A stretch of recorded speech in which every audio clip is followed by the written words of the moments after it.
The sky so far,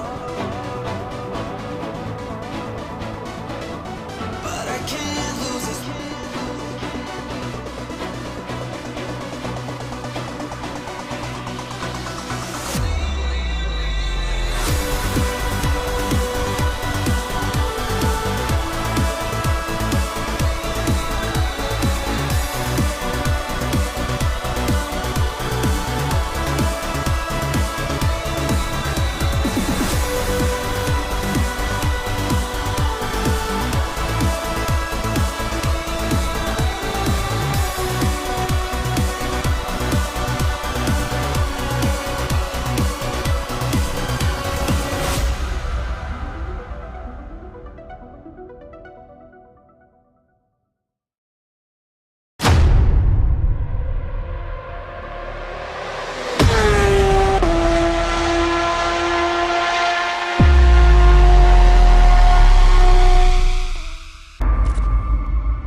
Sim racers from around the globe, honoring a revolutionary era of open-wheel racing. With a beast not easily tamed, roaring around legendary circuits at breakneck speed. When engineers and drivers push boundaries, sometimes too far. When heroes muscled roaring beasts wheel to wheel around the hallowed ground. A time when the only driver aids were his 2 feet, the perfect combination of man, machine, and speed. Experience the competition and the glory of early 80s IndyCar action. The Lionheart Retro Series presented by Next Level Racing starts now.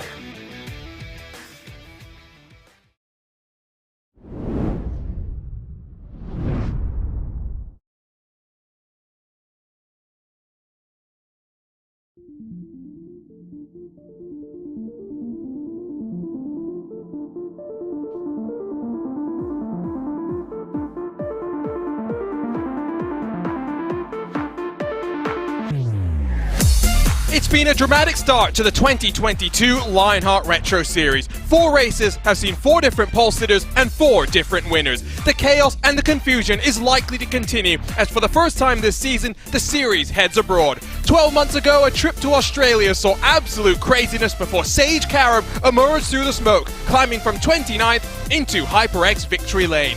What does the Thunder Down Under hold in store for us in Chapter 5 of the campaign?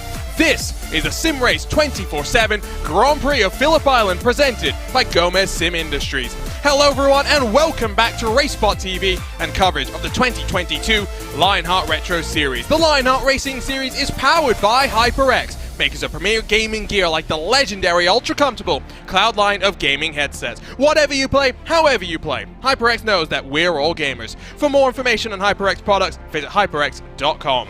My name is Arjuna Kankipati, alongside is DJ Clark, and we're rolling on in a week of road racing action. So let's dive straight into our next level racing pre-race show. Yesterday, the IndyCar Series headed to Silverstone. Today, we head to Phillip Island, Australia. This was a crazy race last year, DJ. I'm not sure we're in for that same level of craziness, but if it is, boy, our voices are going to be tired at the end of this 46-lap affair. Yeah, indeed they are, Arjuna. This is a very, very technical circuit and one that produces some, frankly, interesting racing. It is a motorcycle circuit, first and foremost, and then so that explains a little bit of why everything is so different around here. The other big change that drivers are going to have to take into consideration is this is, as you can see on your screen, right by the ocean, and that produces some pretty fierce winds and some crosswinds that come across the track that can really throw these cars for a loop if drivers aren't careful. There's plenty of elevation changes here, but in a very interesting way. Let's grab a look at your next level racing schedule as we're working past the first Triple Crown race of the season. Jim Herrick is now a Retro Series winner, coming out on top in a thriller in the Pocono Mountains, but we make the long trip around the world 2 weeks on for the second road course race of the year. In a couple of weeks' time, we'll head to Brands Hatch. Well, we are expecting that to be a rather interesting race. The first time that we go to that particular facility, then over to Nashville, another first for the series before our second of the Triple Crown events. And to close off the first half of the season, we go to the Hungaroring. What a campaign that we've got in store for us here this season. Let's have a look at your next level racing drivers' standings. Mike Rasmas, 2 points clear of David Sirwa, and I say this every time we talk about the Canadian. Last year when he joined the series, we thought that he was likely to be someone that excelled on the road courses, but David Sirwa has all of his pole positions on the ovals now. He has become a talented driver across all the disciplines that you have to conquer in this Lotus 79, and I didn't think he'd be a title challenger, but he's showing just 4 races in, he's one to watch. Yeah, he certainly is, and the rest of that Raven Lemoy Motorsports team really and truly definitely earning their position. No, look for no further than his teammate there, Alex Goyon, down in 7th place. That is becoming a very, very tough team to be able to come up against. I also think we also have to take into consideration guys like Michael O'Brien, Matt Taylor, MadWorks. After a rough start to the season, they're coming on very strong as well. It's very tight at the top, Arjuna. And you see the 3 of the MadWorks Motorsports cars inside of the top 8, and as you'd expect when we grab a look at the HyperX team standings, they are at the front of the field, but after the 1, 2, and 3 to start off the campaign, Graphics LC Motorsports are hanging on. Raven Lavoie in the mix as well. RSR by Butt Kicker, one that we should expect to have some good pace here today, especially from Marius Valiocas, who's looking to bounce back after his mistake midway through the race at Watkins Glen to try and get into HyperX victory lane. Here's a look at the Butt Kicker rookie standings, where the Butt Kicker RSR David Rodriguez car sits at the top with Cristobal Valenzuela, Rodrigo Munoz, Jim Herrick, and Hugo Gallas through the top 5. Jim Herrick splitting up the Backfire Motorsports trio by virtue of his Retro Series debut win in our first of the Triple Crown races. It's a strong rookie class, and again, I'm going to go back to it. I think Valiocas is the one to watch today. We saw how rapid he was at Watkins Glen. Can he convert at Phillip Island? Well, and remember at Watkins Glen, he looked near untouchable until a pit lane speeding penalty kind of rattled his composure a little bit, and that led to a spin later on. So I think if he is able to continue to show that good pace here again, not make a mistake like that down pit lane, it could keep him in the zone, and he could be a real contender out here today.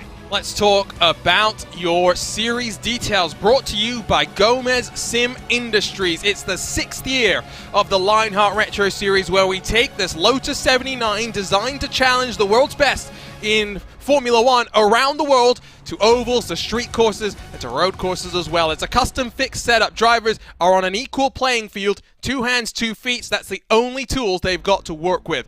Cash and prizes just over $7,000. Your series champion wins a Next Level Racing GT Track cockpit, as well as a Moser Racing direct drive wheelbase and Formula Rin. The first of the Triple Crown races is already passed. 2 more still to come. Auto Club to close off the season. Of course, we're expecting to see a new champion because Aaron Morgan is on a part-time schedule. We expected him to run most of the road course races this season, but after competing in the Lionheart IndyCar Series and this Grand Prix of Silverstone yesterday, juggling too many different things, we won't see him on course today. We will see one of those Avatar Order Racing teams cars, though. We should see Mark Cohn back in your field here today.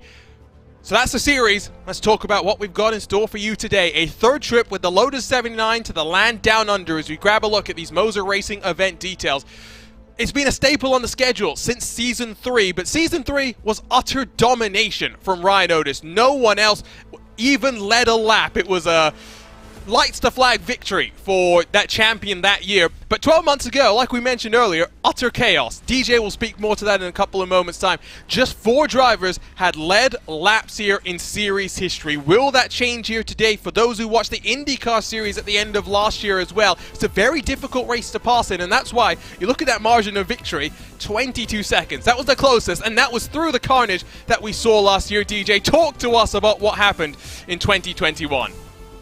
Well, it was just a coming together all the way on the first couple of laps, going down through Dewan and into the Southern Loop. Drivers all flying off. I can tell you I had a perfect view of everything coming together, and I can tell you I had an even better view as Sage Karam got a fantastic pass done on me coming down through the Southern Loop as well. But one of the things that makes this track so difficult is the sweeping nature of it, especially with the cooler tires here. Very early on, as you try to get onto the power, you can just spin up those rear tires. That's exactly what happened, and drivers lost it coming down into Honda. It led to a big pile-up, and we had a very jumbled around order. Let's grab a look at the track. You talked about it being right on the coast. There you can see the sea. Just over 4 miles, just under 3 miles, over 4 kilometers in length. We've got 12 corners, and for once, I'm not going to complain too much about the corners here today.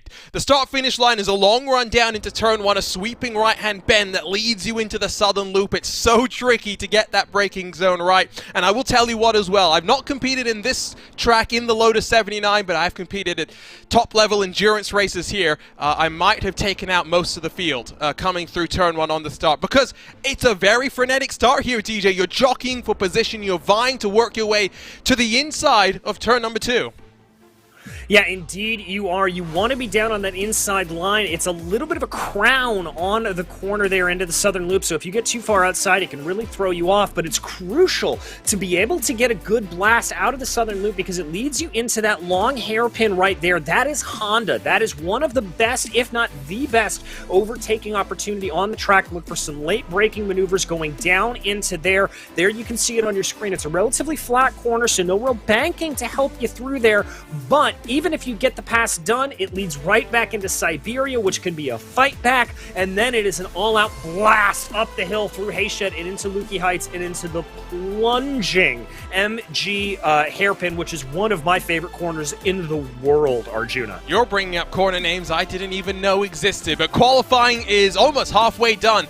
Road courses have a little bit more of a variability in terms of qualifying here. Drivers get 10 minutes rather than just the 5, and 4 flying laps. Now in the IndyCar Series, usually you see 2 flyers, lap 1 and lap 4, as drivers use those middle laps to come back onto pit lane and get a fresh set of boots, burn off a little bit of the fuel as well. But in these bias ply tires, you expect them to be blasting around for all 4 of their laps. And you can see now, halfway through the session, it's Matt Taylor with a 1:27.78 that has the provisional pole position. It's hundredths back from there, though. You have to go all the way down to 12th position before you find a gap that is a full tenth of a second. This is remarkable, and I love to see Richie Hearn up there in third position, although he's not just been able to get that pole position lap time like he had 12 months ago.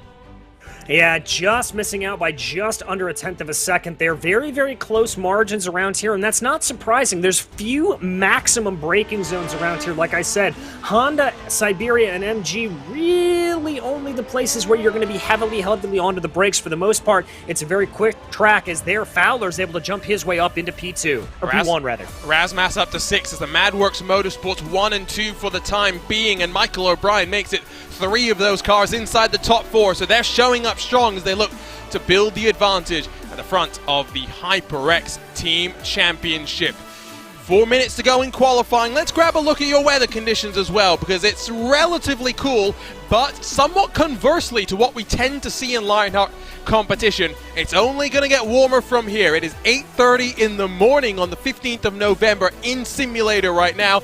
I also look at that wind, DJ. What does that do to these Lotus 79s? Well, even though the majority of the downforce in these cars is produced by the Venturi tunnels underneath them, by those tunnels that suck the car into the track, there is still enough aerodynamic aid on the top that it can really buffet them around a little bit. Specifically coming through Siberia that you watch right now, if there's a big gust of wind that hits you there, it can upset the rear of the car and make it want to kind of squeal around a little bit on you. The other thing that's going to be big to talk about is the headwind coming down the front straightaway. That means that that car in front is going to be having more air pushing against him, and the draft is going to be stronger. So watch for some maybe more aggressive passes to be made going into that sweeping turn 1 because of the increased efficacy of the draft. MadWorks Motorsports 1, 2, and 3. Michael O'Brien jumps up to 3rd. Bumps Richie Hearn down to 4th, and I think most of the lap times within the top 7 or so are already done. If there's going to be a surprise, it will emerge from outside the top 10. Adam Fraser up to 11th. Tyler Groff stays in 17th, but Alex Gouillon bumps him down just a position there. Qualifying works itself to its completion. Let's talk about the strategy as well. 46 laps, and we are realistically expecting a 22 lap fuel window, DJ. How do you fuel save here? How are you going to try and find those 2 laps to make it just a one-stop race? Well, you can definitely do a little bit of fuel saving up through the second sector when you're coming in through some of the fast sweepers that we're looking at on your camera right now. Just lifting off, feathering the throttle a little bit down that area. The other way you can do it, big lift and coast, going down into that downhill MG corner. When you go into there, you can lift off before, let the weight of the car kind of help you to slow it down a little bit more. The other big way to do it is just find somebody to play the game with. Tuck up behind in the draft on this long straightaway, back off there and try to do it. The other thing, Arjuna, is this track really takes a toll on rear tires. The right rear in particular, there's a lot of load put on that tire, and there may be a chance that we see a driver or two actually opt to go for a tire change over the course of this race. Last year, there was actually talk about it before this new tire model was come in, where the tires wear a little bit faster. You know, that would have been one thing that would have been nice to go and talk to the drivers about beforehand, but I was more concerned about pronouncing names correctly. But we'll see. We will see. I think that's what we like about this new tire models. It's not just on the road courses where we have that extra variable of tires, but even on the ovals as well, we are starting to see a little bit more of drama there. It looks like no cars left on track, so qualifying is basically done and dusted. 45 seconds, the clock will expire. Qualifying will be official. Matthew Schofield, Brett Accord, Brian Hotham, Cristobal Valenzuela, and Will Gibson not punching in lap times. Only one driver has an end-of-line penalty. What's that going to mean for Valenzuela? He's got a lot of laps here to try and work his way past. Where are your primary passing opportunities? Primary passing opportunities are going to be going down into the southern loop, that long left-hander turn 2. You can take a multitude of lines into there to try to maybe get a sweep around the outside, but your 2 best ones are really going to be from there. Honda, the heavy right-handed hairpin, and then plunging down the hill into MG, although that's going to be a little bit more difficult. You have got to be very, very brave to be able to get a move done there. Well, The time for talking is done. It's time to go racing for the Thunder Down Under. Let's go trackside here for round 5 of the Lionheart Retro Series. Let's run you down through the starting grid for the SimRace247 Grand Prix of Phillip Island, presented by Gomez Sim Industries.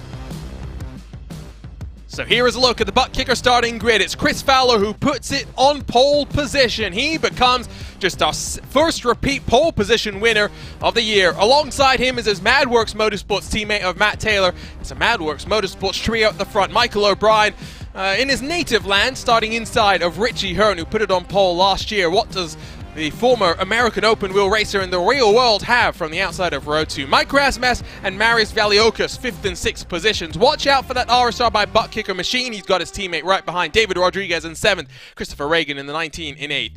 Gabriel Wood and Rodrigo Munoz complete the top 10 with Adam Fraser and Lionel Callisto 11th and 12th positions. David Sirwa, some work to do for the driver that sits 2nd in the point standings. Jim Herrick on his outside with Trevor Malone, Alex Guyon, Tyler Groff and Paul Jenkins right behind them.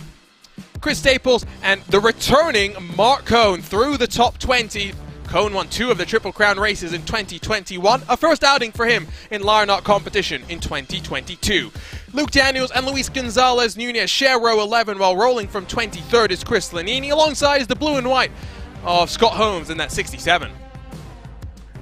Ricky Harding looking to stay hard out of the wall with George Anzaldo, the series organizer, alongside. Danny Roberts in the yellow and black rolls from 27th, sharing row 14 with Robert and Mikes. Craig Forsyth and the Candyman Dustin Wardlow share row 15, while Hugo Gallas and Cristobal Valenzuela, the teammates, line up in row 16, although as mentioned, Valenzuela end of line penalty, he'll drop the tail end of the field. Cars with no lap times on the board: Will Gibson, Brian Hotham, Brett Accord and Matthew Schofield, the 36 cars that are locked and loaded for today's race. The cars are rolling, they've got a full pace lap, and as someone wisely mentions in the RaceSpotTV YouTube chat, does mean that saving fuel is going to be just that little bit more difficult. So, will what we just talked about with fuel saving play itself out? Well, we're about to find out. As always, we've got featured onboards to walk you through. We got a long time to do so as well, but Marius Valiokis carries the butt kicker onboard camera. Sim racing is better with butt kicker. Visit thebuttkicker.com.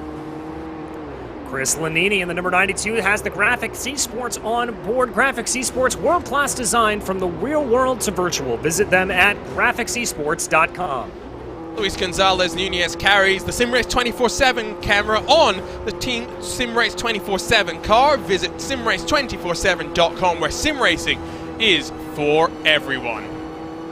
And finally, Lionel Callisto carries the HyperX on board camera. Whatever you play, however you play, HyperX knows we're all gamers, and HyperX is always ready to game.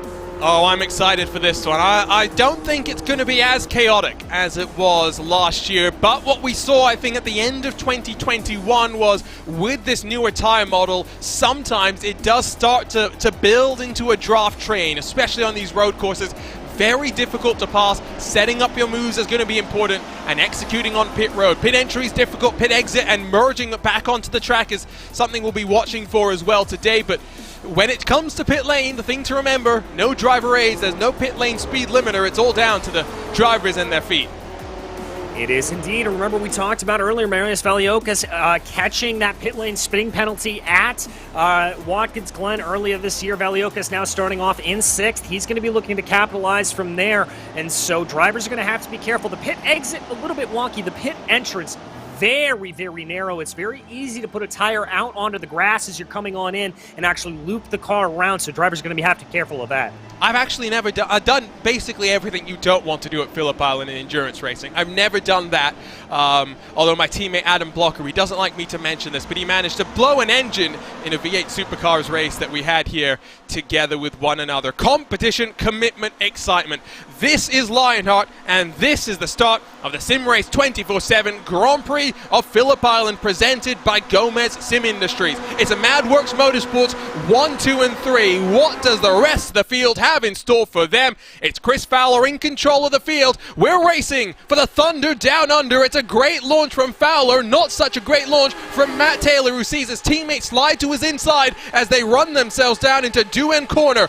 Outside line has the momentum, but cold tires means he can't take advantage of that. Michael O'Brien up into first, couple of cars kicking up some dirt, but the field safely through the southern loop as they begin to wind themselves up for this 46-lap race.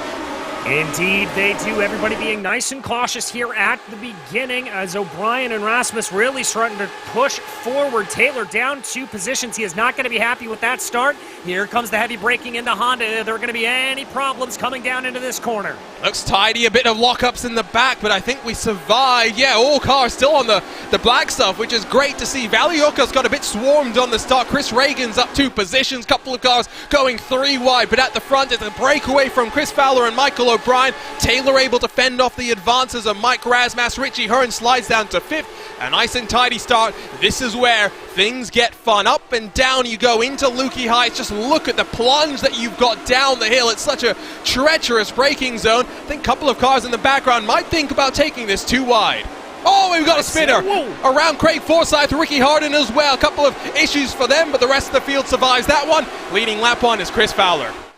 And it's very, very easy to do that there. Oh, that's Richie Hearn going for a little bit of an excursion out onto the grass, but very easy to lock up the tires going down into MG like that. The weight of the car is pulling you down, speeding you up as you go into the braking zone. Richie Hearn then from 5th down to 7th. Actually didn't lose too much time when all things were said and done, so I don't think he'll be too disappointed, but he's swarmed. He's the meat in the sandwich, with the bread being the RSR by butt kicker camp. Valiokas in front, Rodriguez behind, and I think now you settle into the rhythm. It's not going to be an easy fuel save by any means, but what we do know is at least if you save some fuel, you make your pit stop just a little bit shorter as Reagan locks up.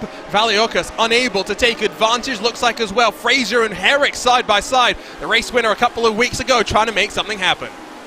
Yeah, and that's what I talked there a little bit about, the fight back that you can have coming through Siberia, sort of the tighter hairpin followed by the wider hairpin on that outside corner. And one of the reasons here I think a lot of drivers were not seeing too much aggression is they're trying to be very soft on these tires. They don't want to overexert them early, get too much heat, too much wear into them. You've got to try to make these last through the entire race if you can. I'm very curious if we actually are going to see any tire changes today, but already completing lap number 2 at the front of the field. Further back as they work through the final couple of corners, Tyler Graf trying to harangue the back of Chris Staples. Tyler Graf, great qualifying yesterday in the Lionheart IndyCar Series race at Silverstone, but things went from bad to worse from him on the immediate start. Oh, we got a spinner. Matthew Schofield at the back of the pack has looped it around through the final corner, but he'll get that spun back around in time. Rodrigo Munoz gets past Gabe Wood, who's been shuffled back in line. Turn 1, if you're just not on the preferred racing groove, it's so easy to slide backwards. He'll fight back with Lionel Kalisto in that 97. Yeah, and Lionel here's going to have the preferred line if he can get it back from him, but a little bit of a back off there going down into Honda. Here, that's what I was looking for, a little bit of a look into Honda. Not going to be able to get it done there for Lionel, but I like the restraint there. Once again, not wanting to abuse the tires, not wanting to go too hard too early, and now he's going to be close enough to be able to do a little bit of fuel saving down the long front straightaway. No racing driver wants to be concerned, reserves, No racing driver wants to be passive, and in a race like this, sometimes discretion is the better part of valor. Let's grab a look, if we can, at what happened on the start. Let's begin with the action down into Lukey Heights, or through Lukey Heights. Oh, Ricky Harden off to the grass, and Craig Forsyth on a one-way trip off into the kitty litter. Dustin Wardlow, I think, got mixed up in that one as well. He just runs himself wide. Yeah, and that they're coming in for Ricky. That part of the reason for that is that you really want to try to take this rise up to Lukey Heights as flat out as possible. And if you don't just offer the slightest lift of the throttle, that car's going to understeer out wide. That's exactly what happens. Just touched the grass, and that's what set off the dominoes. Not too bad for everyone else, though. I think we've got a pass at the front of the field as Marius Valiokas gets past Chris Reagan for 5th position. A bit of back and forth, but the RSR by Buttkicker car slides on through there. But the disappointing thing for him is it's now a 1.7 second gap to those in front, and Reagan wants to continue the fight to the inside. He'll come through turn number 4. He'll grab 5th position back. It's great to see the fighting. Not great if you're looking at the timesheets. No, not at all, and you need to be within about a second on this circuit to be able to pull in behind in the draft, although as the wind continues to blow at about 10 miles an hour here, I would amp that up to about 1.2 to 1.3 seconds to feel the draft down the front straightaway. Again, that headwind coming off of the ocean is just going to serve to make that draft stronger. I love that we get those sort of things. The fact that, it is an ocean that we have around here is, Reagan a little bit slow on the exit, but that will really just let him power down off the corner. Let's now grab a look at what happened with Richie Hearn through the final corner, just under Steer City, and he's lucky that he doesn't spin that around. That is some wonderful car control from that 70 car to make sure he keeps it on the straight and narrow. Yeah, and I'm pretty sure he didn't lift through that at all, Arjuna, which makes it even more impressive as here's Valiokas now trying to have a look back on Reagan. This battle just continuing on. It's great to see the ding-dong back and forth between the two of them, but again, now the gap out front is 1.8 seconds to fourth. Mike Rasmas, the only one trying to fight with the Madworks Motorsports domination here in Phillip Island. Tyler Groff gets past Chris Staples up to 17th position. Danny Roberts, what a start to the race from him. He's already up +7 into 20th position. You make hay while the sun shines, and that seems to be the strategy from the number 43 car. We check in with those up front, and I think if you're Mike Rasmas, you're not so disappointed here. We talked about the difficulties of fuel saving. Well, getting a triple draft from those in front of him, he's in a prime position to be the one to try and do something different. Exactly. And so for him, he is able to really back off around here. The way this strategy is going to play out, it reminds me a little bit of the race at Mosport last year, where you have either got to be fuel saving from the very downbeat of the race and be thinking about that to be able to make a one-stop work, or you have just got to absolutely go for broke the entire time and not worry about those fuel numbers. That's not the first time we've seen a car spin through the penultimate corner. That's Gabe Wood this time that's had the issue, and he's tumbled down. In fact, coming down onto pit lane, he'll drop from inside of the top 10. Was looking like another good day for him. It was getting closer with O'Brien at the front. Let's grab a look then at what happened to the other car that did something very similar. We'll grab a look at the 66 of Matthew Schofield, who's seemingly retired this car, and he just gets a little upset, pushes wide, and from there, he was never regaining control. No, he really wasn't, and the trick there is delaying that throttle input when you come around, as we've got another car off in that same area. That is just catching drivers out, although that's a little bit before directly coming out of the corner. I wonder if that's just a little bit of tire spin. That's actually the Southern Loop. This is a difficult track to figure out where you are, because all the corners somewhat blend together, for being completely honest. It's a wonderful racing facility, but it is very tricky to figure out where you are at any one point in time. Now, I mentioned it's difficult to get onto the anchor, so I wonder if it was a self-inflicted mistake or if it was assisted. Let's grab a look at the incident then for the 43 of Danny Roberts. Just blows past the braking zone, locks the inside front, and he runs himself wide into that kitty litter. Yeah, and it's so tempting to do that, Arjuna, because you just want to try to carry as much speed into the Southern Loop as possible. But like I said, if you get onto the outside of the Southern Loop, that track crowns right there, and you just find yourself off camber and not really able to get the car turned. So Matthew Schofield has retired. Will Gibson and Gabe Wood, two cars that have been forced to take a trip down pit lane. We missed what happened to Gibson. I wonder if maybe we saw a lot of puffs of smoke into a Honda in Siberia on lap 1. I wonder if maybe something happened there. Here's a look at Gabe Wood's incident.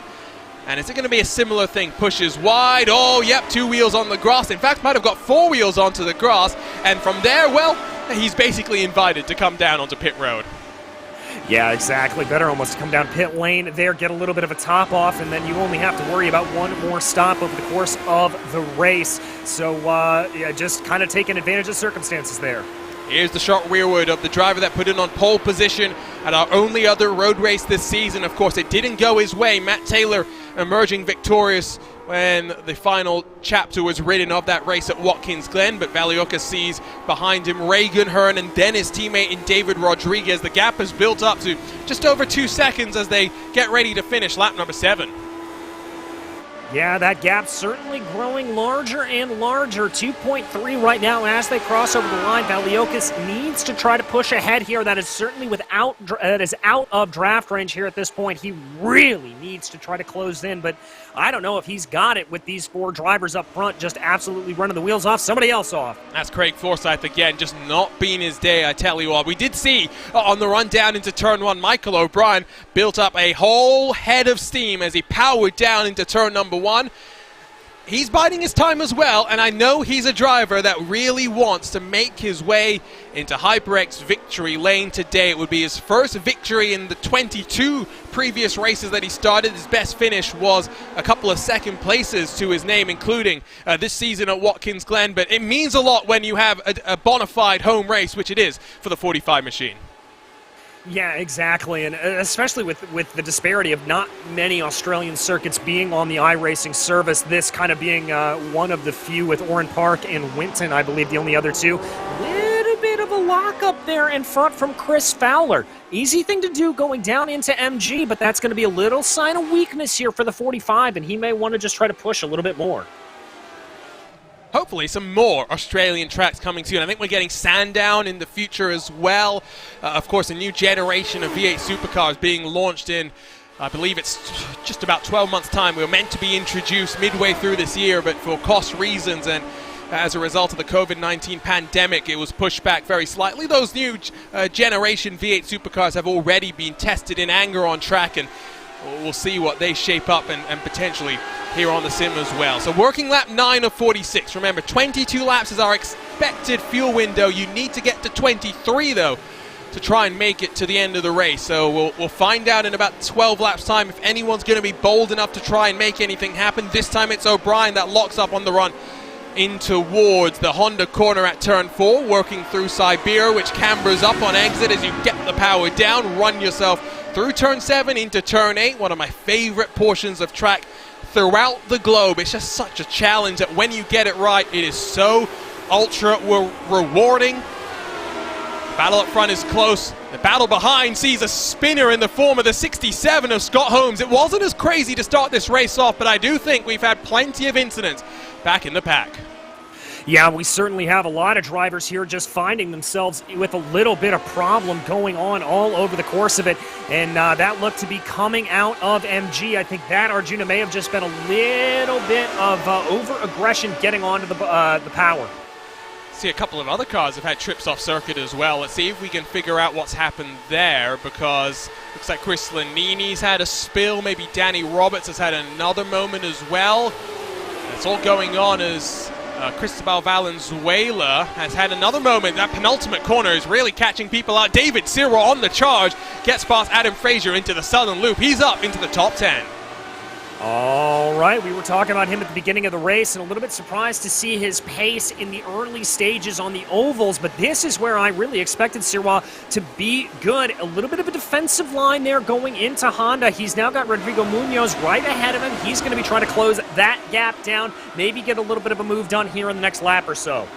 Just see that accordion as they come through into the corner. It closes up on the brakes. It opens up as they get onto the power as well. It's just that typical thing that happens on road courses. So let's have a look at what happens. So Chris Lanini spins it by himself. I think that's Robert Mikes potentially that gets involved. Luis Gonzalez Nunez is the one that takes avoiding action. There, in fact, is Robert Mikes. Now, Danny Roberts, I think, might have had his own issues when this was going on. So let's grab another look. Here's the battle side by side into the corner, into that southern loop. Maybe Lanini touching the grass on his own. Danny Roberts coming through into picture as well. He's just pushed wide. He is pushed way, way wide there, and not for the first time we've seen cars self-inflicted mistakes there. Great shot of both those cars in view. Exactly. And again, little bit of closeness there up at the front of this little pack. That is Sirwa able to get by Munoz. And now we're going to pick up what happens to Scott Holmes. Oh, on the power, on the grass as well, loops it around, and I think then struggles to spin it back and then get it into a clean pocket of air. There you see he's perpendicular basically to the track and has to find an opportunity to roll back. That very much will have halted his momentum. 10 laps into this one. Again, not as crazy as it was last year. That's not to say that it hasn't been full of thrills and spills so far. No, indeed. A lot of single-car incidents, a lot of drivers just having a quick lapse in concentration around here, which is something that you can't afford to do. There's not a lot of time to catch your breath on this circuit. The only chance you get is on that start-finish straightaway. It's not like there's a long backstretch where you can really catch your breath, especially when you're running in groups like this that we're seeing the whole field really run in. You've got to constantly be on your game. Down the hill, through Lukey Heights, it's now Trevor Malone and Chris Staples that have got mixed up, the 96 and the 34. We're just saying that it has been relatively calm. It's like the drivers are trying to prove me wrong. I think they're listening into the broadcast and just trying to spite you, Arjuna. Yeah, that explains a lot. I'm not great at multitasking. I don't know about you, and I don't know about some of these drivers. Here's the look at what happened. So it's down the hill. Oh, that's a lunge, optimistic, and it's looped by himself on the brakes by Chris Staples, and Trevor Malone is really the one that gets the worst of it there. Yeah, really is. Unfortunate issue there for him. We take another look at it. Again, this is just such a tricky braking zone to get right because you're coming in at full chat, and then you've got to bring it on down. Very optimistic lunge, and just, I think, locking up the rear brakes there. Spending so much time looking at replays, but it's for a reason. At the front of the field, there's not too many things going on. You will notice the cloud cover is really intensified as the track is starting to get a little bit darker, and maybe will help the tires just a little bit more. Now who's off the track? Luis Gonzalez Nunez spins around the 14 machine. And it's not just him, but I think George Anzaldo's had a moment as well into the southern loop. I think this is the fourth different time. I'm glad I mentioned just how tricky that braking zone is, DJ, because sometimes it turns out commentators do know what they're talking about. Indeed, and like I said, and like we've been saying, it's so tricky because you want to just carry as much speed in there as possible, and if you have the slightest lockup on the brakes, that is just that little bit of loss of traction that can send you off to the outside of it and really throw you off. You've got to be very careful about it. Ooh, there is that nice little spin around for the 14 of Nunez. Now, it's a little different from what we saw with Scott Holmes, who pushed wide onto the grass. This is just on the power down. You can see the car's already got that your moment into it as he tries to apply the power through those substantial rear tires, but clearly the tires were not having any of it, but we'll hopefully calm down for now. We refocus on that battle for fifth. Valiokas 2.9 seconds back from the fight for fourth, so I think basically now it's a four-car breakaway. We're not going to talk too much about anyone else, at least for now. Here's a look at the track conditions again. We mentioned it was going to get warmer as we work our way towards midday here in Phillip Island, but still relatively cool. That wind still rather gusting and strong across the track. Yeah, indeed. The other thing that we really didn't talk about too much is that 72% humidity. You know, that is actually pretty crucial because that means because of a couple of reasons. One, you're going to have a little bit more grip through the corners because there's going to be more air pushing down on those wings. The other part of it is that draft is going to be stronger when you come down the main straight because the air is thicker and that leading car has to push more of it out of the way. See, Chris Staples has had a moment. David Rodriguez gets passed by David Ciron now. Good charge from that 99 car. Let's give him a round of applause. Oh, they come to blows, though, and both of them will lose out. And oh, my word, big old stack up. I think that was Adam Frazier that was the one that was running into the back, potentially, of Rodrigo Munoz, who was caught in the middle of a sticky situation. But again, the southern loop bites, and it bites hard. It does indeed, and that side-by-side looked very nice, very good competition, and then everything just absolutely coming to blows there. Yeah, Frazier looks like he is towed back into the pits, some pretty extensive damage on that number 88 machine. My word, maybe I'm going to stop talking about how this race is less crazy than last year because we're 14 laps in and we're starting to very much lose track of what's going on. Here's a look at the incident, though. So Rodriguez has a send, and he loops it by himself. Sirwan tries to give him room, but the driver that's second in the championship, oh my word, there's the big old stack up. And Rodrigo Munoz, nothing he could do. No, nothing at all there. Unfortunately, Munoz was just trying to get by, trying to not be involved in that incident. You can see that check up there from him, and behind him, Frazier just not really recognizing that he was slowing down and came in at full chat. Nice little super slow-mo there. Frazier is also taking the tow back to pit lane, so he also incurred significant damage there. Still looking at the battle at the front of the field. These guys are the only ones that are taking it nice and easy to roll through this opening stint of the race. David Rodriguez rolls his machine down onto pit lane, so he's incurred some damage as a result of that as well. David Sirois still out there in 10th. We'll track the lap times to see what he's doing in comparison to his best laps of the race so far. Dustin Wardlow getting past Cristobal Valenzuela. To the inside comes George Anzaldo. Excuse me, to the outside goes George Anzaldo, looking for a way past the Backfire Motorsports number 33. The Candyman sails off into, I want to say, the sunrise, but it's getting increasingly dark the further we go into this race. Yeah, it is. The cloud cover coming in here. Here comes a big move for George, though. Down to the inside, locking up. Good heads up from all drivers and a spin off to the inside. Lanini gathers it up in time, but I think that was somewhat optimistic. He saw and Lanini's lost it on the grass. I think it was optimistic of him to even try the move initially. He saw the door opened by George Anzaldo. Battle for the lead, though. Here comes O'Brien around the outside, feeds him to the inside of the southern loop. The teammates side by side, and new race leader, give it to Michael O'Brien. O'Brien, sick and tired of waiting behind. He is ready to push ahead now. The question is if he's done enough fuel saving to be able to make that work, or if Chris Fowler is going to be comfortable here. He may be able to do a little bit of fuel saving. Was that maybe a little bit of an orchestrated move to allow for both of these drivers to just sip enough fuel to make it on a one-stop? I like, if it is teamwork, I like the idea, right? That's what having three cars at the front allows you to do. Work together to execute a strategy. So here's a look. Anzaldo locks up. Lanini sees a door, but Anzaldo ping-pongs back to the inside of the track. It was a door that was closing. Lanini optimistic, but I don't think I'll place too much of the blame on him. Side by side with the 67, pushes himself wide through the Cambridge in Siberia, and he's off into the gravel trap. Yeah, Chris there just trying to take an opportunity, and Anzaldo was off very wide. That corner was going to close a little bit, but not to the extent that I say you shouldn't at least try to poke your nose in there, see if you can force him offline. I'll tell you what, though, Michael O'Brien already up to a 0.4 of a second advantage. I would have thought that Fowler would have closed in a little bit more.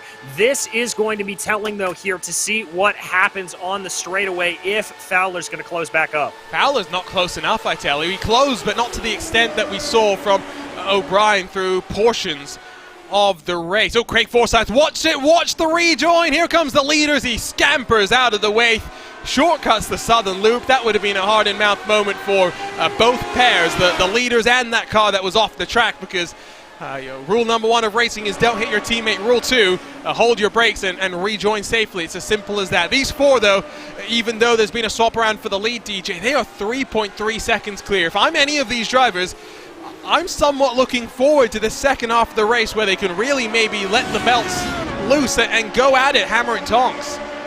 Well, the one catch to that, Arjuna, is remember, because this is such a tight fuel window that they have to make, they've got to be doing we've got another car off in the back there in the background. That's Chris Staples. Go ahead, though. There's so many cars off, we're going to have to start talking about some of these points rather than focusing on what's going on with some of them. Exactly. But what I was going to say is that it's not like in the second stage of this race, that second stint, you're going to be able to let loose. You still have to be doing a massive amount of fuel saving. Now, the only way that I can see a true gloves-off moment out of any of these four is if somebody's able to make it to lap 24 on this pit cycle. I don't think that is possible. I think getting to even 23 is pushing it. And so what that means is that when you come out on that second stint, it's not like you can go for broke. You still have to be hitting those fuel numbers again and again and again. Whatever cloud cover there was has lightened itself up, or in both ways, I guess, it's lightened up. The track is now being baked very slightly again, but that point of the race now where whatever you've done with fuel saving, you can't really change. You're committed to what you've done, so we'll find out in about 4 or so laps time what the situation is. So let's grab a look at Chris Staples. I can tell you that Craig Forsyth lost it by himself into the southern loop, and by all indications, Chris Staples has done the same thing. It's just so tricky. Valiokos, what's happened to him? Oh no! The man who put it on pole position at Watkins Glen has looped it through Siberia, I think. Doesn't look like he's got damage, though, to that 23. Oh, no, he's got some front wing damage on that, Arjuna. Look right at that side. Right front. Yeah, I'm not sure how he accrued that. Now, a break out the telestrator, the yellow pen, there's the damage. You can see it clearly. Now, that's going to really hurt through some of these higher speed corners, and Lukey Heights, you think it's slow, but it is very much a high speed, high commitment sort of a... Oh, George Anzaldo around as well. Okay, we're gonna calm down at some point. I don't know what it is about Phillip Island, but it's not the first time that I've seen more replays than actual racing. It happened in the IndyCar Open Series race here in 2021. Chris Fowler back to the lead. Yeah, Fowler back up to the lead, putting a good pass on just around the outside there of Doohan, and that's going to demote Michael O'Brien back into second place. Gonna have to see here if he wants to stay in behind. By the way, Erasmus holding the fastest lap of the race in fourth. Yeah, again, I think he's in a great spot. He's biding his time. He's being patient. Paul Jenkins onto pit lane along with Luis Gonzalez Nunez. Now, given that a lot of these drivers expect not to make it, don't hate the call if you're Paul Jenkins, who is stationary for 7.9 seconds and gets himself rolling again. I think he's trying to get some track position, although he doesn't get the benefit of running that tank completely dry. These cars, rocket ships on low fuel. So here's a look at what happens to the RSR by Butt Kicker machine through Siberia. It looks tidy until he's on the power, and he's going to get clipped. I'm not sure who that was. I think it's Richie Hearn. It was indeed Richie Hearn that just caught him there. That little bit of a touch. That's just how sensitive these front wings are in that machine. We ride on board with Richie right now. You see Valiokas go around, tries to miss him, and Richie's got, I think, a little bit of damage there on the right front as well. Let's grab a look, because he is now in front of Reagan. He's got a bit, but it's not as bad. I think that's what we can say about the Elite West Racing number 70. Yeah, it's just a slight little upturn. That will be perfectly manageable. You'll just notice a little bit of understeer coming through the fast sweepers, but it's not going to be enough to really, really upset your entire race. I think Luis Gonzalez Nunez has just lost it on pit exit with cold tires, colder tires. I don't think we're seeing any tire swaps, but I think you might see that a couple of times. Valiokas, by the way, has already been stationary for 13 seconds and counting, so I think he's getting a front wing change on that car by virtue of that bit of contact with Richie Hearn. Focusing on the fight out front, the four drivers that have been somewhat calm through today's proceedings. What does it take if you're Mike Razmas here, DJ, to just settle into the rhythm, not get too excited? It's so easy at a physical, flowing, fast track like this to make mistakes.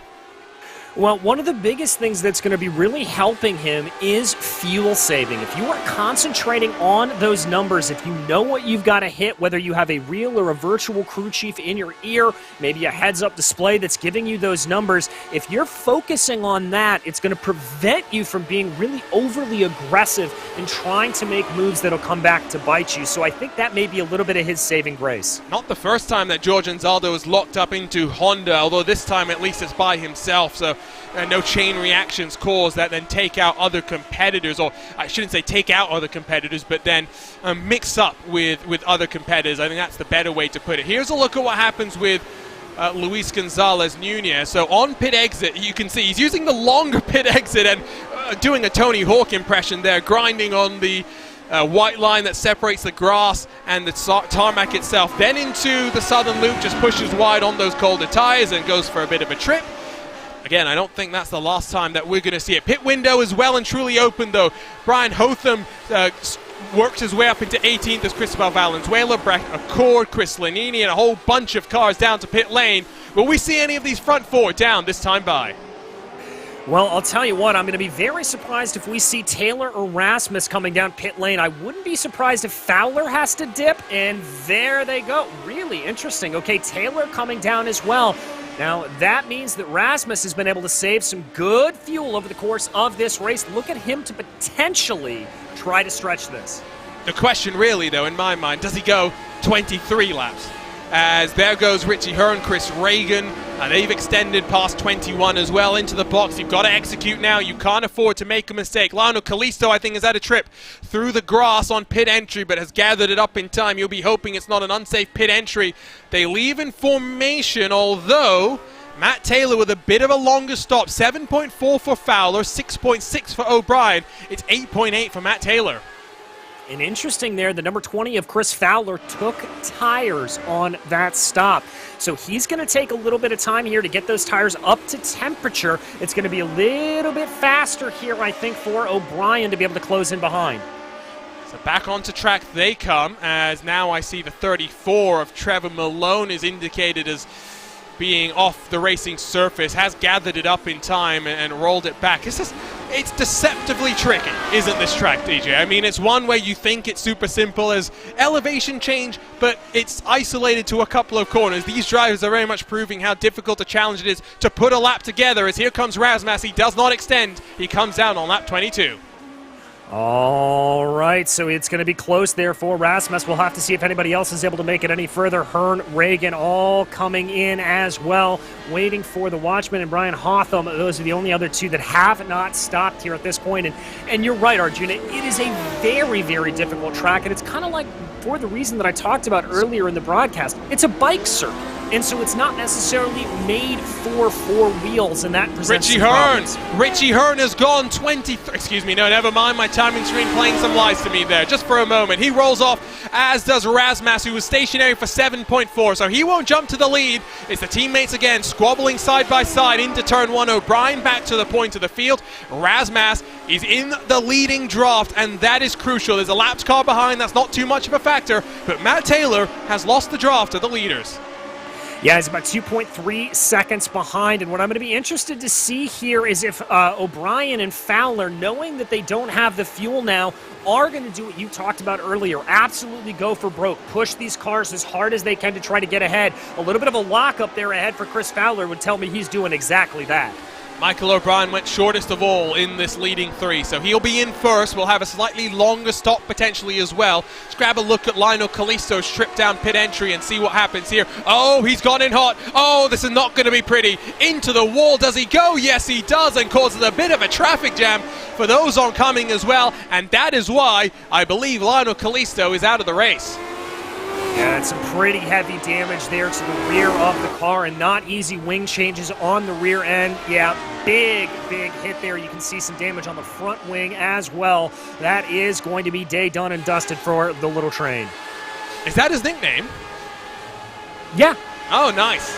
I like nicknames. I like that nickname as well. Scott Holmes, another driver that's had to call it quits, I do believe. He had a tow to pit lane, and now I'm not sure exactly what happened to him, although I'm getting word that potentially it was again on cold tires on pit exit. Let's have a look here. He's right behind the Candy Man, Dustin Wardlow. There's traffic coming. Oh, and that's what I was talking about with the pit road merge, one of the divided by Zero Motorsports black and yellow cars.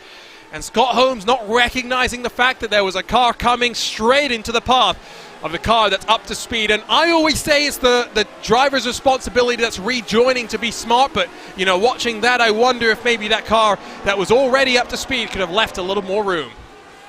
Yeah, I have to agree with you there, Arjuna. You can take an earlier apex into doing and avoid that, and your relative box is going to be telling you the drivers are coming out of pit lane. You're going to see those drivers there. You've got to be a little bit more heads up about that, so I'm going to completely agree with you there.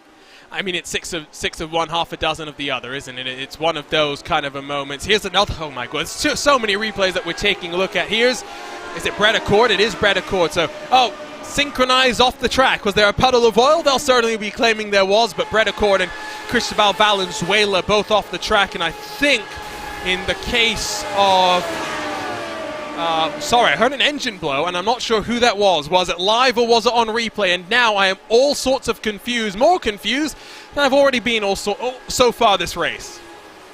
It has certainly been a bit of a confusing one, as now we've got another thing to deal with here for our leaders. We've got some lap traffic that they're going to have to contend with. Now that is Luis Gonzalez-Nunez getting out of the way for Craig your Forsyth, leaders. sorry. Oh, it's Forsyth, excuse me. But your point is very well taken. Lap traffic might play a factor here. O'Brien deep into the corner. He had opened the advantage up to 1 full second. It's going to close as a result of that. Matt Taylor has lost the toe of those behind him. Excuse me, he's losing track of those in front of him. That's the words that I was trying to use to put my point forward. So no driver was able to do that magic 23 lap stint. So I like these sort of races now where it's pedal to the metal, it's gung-ho approach from here to the checkered flag. Yeah, indeed it is. It is go for broke here, and Mike Rasmus looking like he is putting some good pressure to the back of Fowler. He's able to actually take an earlier apex there, and now remember, Fowler took tires on that last stop, and I talked about the right rear disadvantage around here. It's going to be very, very tricky to see, but I think this could be a move. We are halfway through the SimRace247 Grand Prix of Phillip Island, presented by Gomez Sim Industries. It's a 3-car breakaway at the front of the field. Michael O'Brien leads in his native land. Behind him his teammate Chris Fowler, but chasing them down and trying to spoil the Madworks Motorsports party is Mike Rasmus in the 68. You're watching RaceSpotTV for coverage of the 2022 Lionheart Retro Series. The run to the checkered flag coming up next.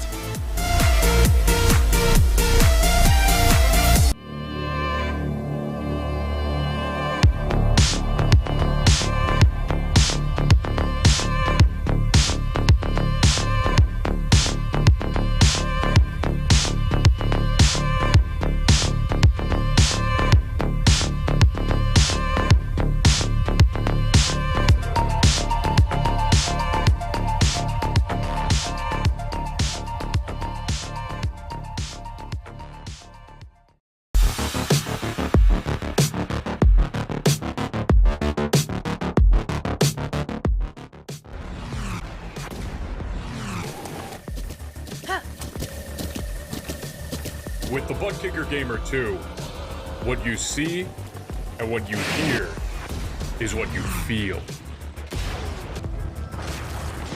Butt Kicker, the future is feeling.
Welcome back for the Thunder Down Under. We're watching coverage of the 2022 Lionheart Retro Series presented by Next Level Racing. We're in Australia at Phillip Island for the SimRace247 Grand Prix of Phillip Island, presented by Gomez Sim Industries. Hello everyone, alongside DJ Clark, my name is Arjuna Kankipati. We saw the pass for second under commercial break. Mike Rasmus getting past Chris Fowler, but what has happened in the background is even more important. Matt Taylor has just made a mistake. He has slipped behind Richie Hearn. It's been a helter-skelter, tumbling sort of an opening half of this race, DJ. We thought it would be chaos. It's been more chaotic than anyone could have predicted.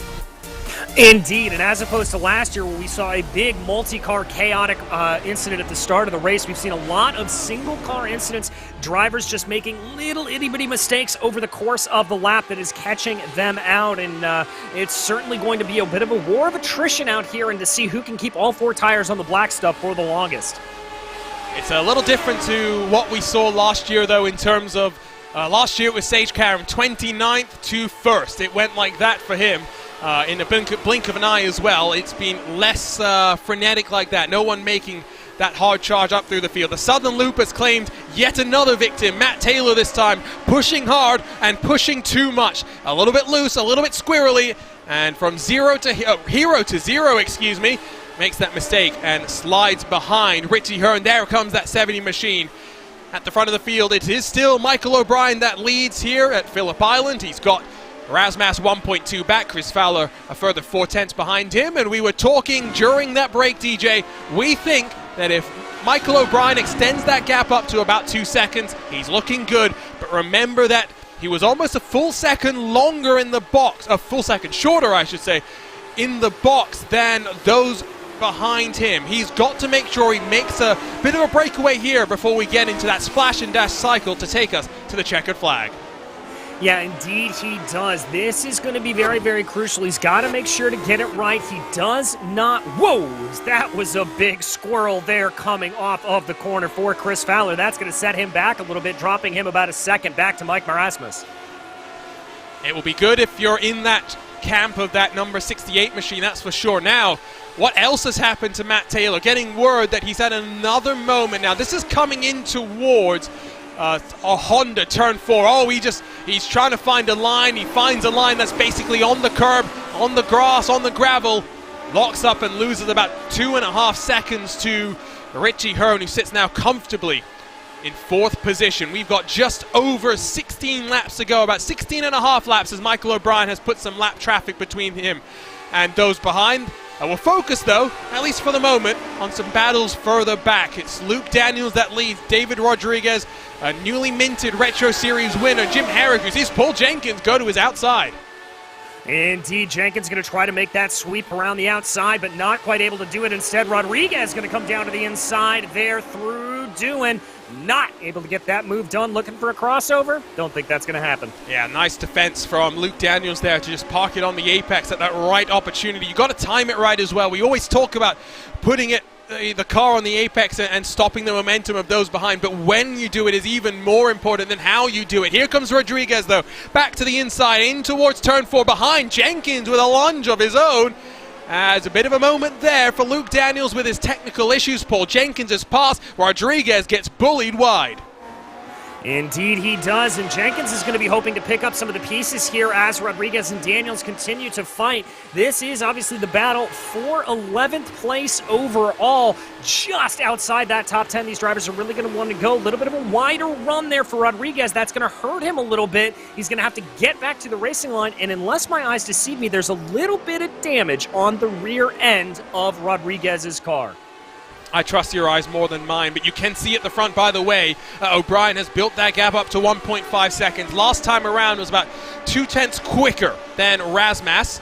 It's good signs for Michael O'Brien to finally convert for a first victory in the Lionheart Retro Series. Looking back, though, at David Rodriguez as he worked on the rear end of Luke Daniels with 16 laps to go. Ricky Hardin pulls it to pit lane. You can also see just how much gravel and grass has been dragged onto the surface of the track. Drivers really extending the limits of the track, and I think, DJ, it's fair to say we both love this track and think it's very, very underrated.